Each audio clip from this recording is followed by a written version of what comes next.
the appointment of Tim Netscher as the chairman of Alluminous is a great tick for the entire business and the business plan. Tim, for those who don't know, is currently the chairman of Gold Road Limited, which is now under a $3.5 billion takeover by Goldfields Limited of South Africa. And Tim has been instrumental in that takeover, all the commercial negotiations. And he's been the chair of Gold Road for 9 years now. He's also got extensive experience on numerous boards throughout the mining industry. And he's actually a chemical engineer by trade. And so he also understands the intricacies of the Alluminous and HiPurA process. So all in all, a fantastic position to have Tim in.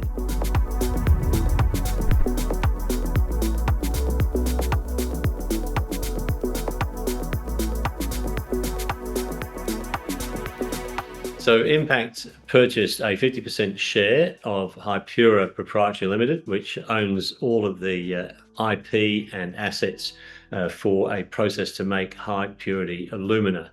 And since we took possession of those assets, which is basically all housed in a shed down in Fremantle, here in Perth, since the 1st of May, we've done a complete review of all the operations down there, implemented safety, administration and financial systems, and currently are now putting material through the process. There are probably 4 main stages, and we're taking material in batches through each of the parts of the process, ironing out all of the general commissioning problems to get to high purity alumina, and we hope to be there in a couple of weeks. That, of course, then immediately makes it potential for us to offer that material to clients for testing, qualification, and potential offtake further down the track. So we believe that we've gained 2 years by making this acquisition.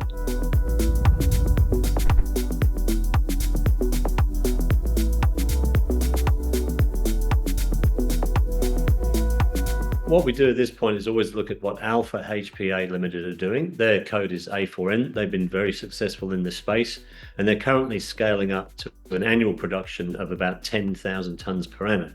And they aim to be there in about 2027, about 2 years from now. And whilst their plant is only 10,000 tonnes per annum, they've indicated in public announcements that they've received indicative demand for as much as 30,000 tonnes of HPA. So it's quite clear that the latent demand is there. The thing that holds clients back is really being sure that you're going to be there in the long term to provide material for them if they're going to, say, for example, change supplier. And so that was also a crucial part of our acquisition of HiPurA, in that there is a pilot plant that is 90% up and almost 90% ready to go, and we're finishing it up at the moment. And it's at that point that clients know that you're serious, you're in the business, and the number of inbound interest was going to climb dramatically from here. So all in all, a very good development.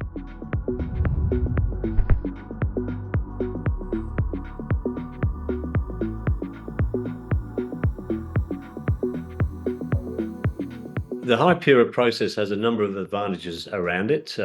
First of all, obviously in the acquisition, we've got the pilot plant, and we've discussed how that's saved us 2 years in time and probably $6 million in overheads.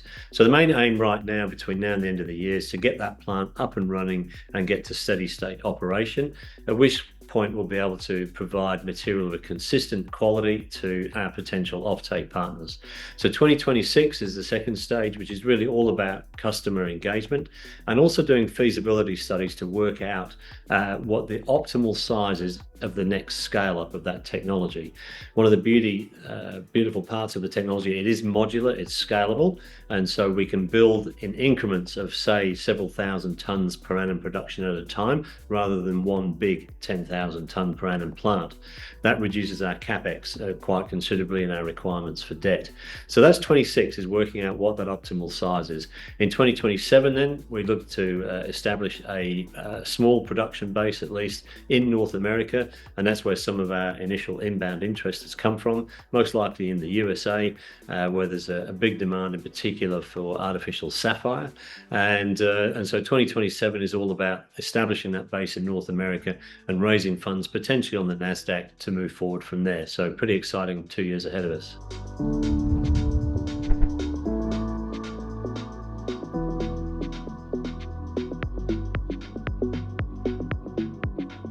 Currently, the Alluminous HiPurA process is using a chemical feedstock, which is actually aluminium sulfate. It's part of the patent. And aluminium sulfate is used globally for water treatment. However, the Lake Hope material is actually full of aluminium sulfates. And so there's obviously a very natural bolt on there that we can look to integrate the Lake Hope material into the HiPurA process. The outcome of that, it can be measured very simply. It's like if we can produce Lake Hope material at a cheaper price than buying the aluminium sulfate, then the Lake Hope material becomes a natural feedstock for the entire process. And so it's a very simple thing. So we Impact are looking at, we're funding that. We're looking to see how that might integrate. A key part of that is also our research program underneath the federal government CRCP grant that we got last year in conjunction with ECU, Edith Cowan University here, to look to implement membrane technology into our flow sheets. We believe that will also be a groundbreaking introduction of that technology into the high purity space.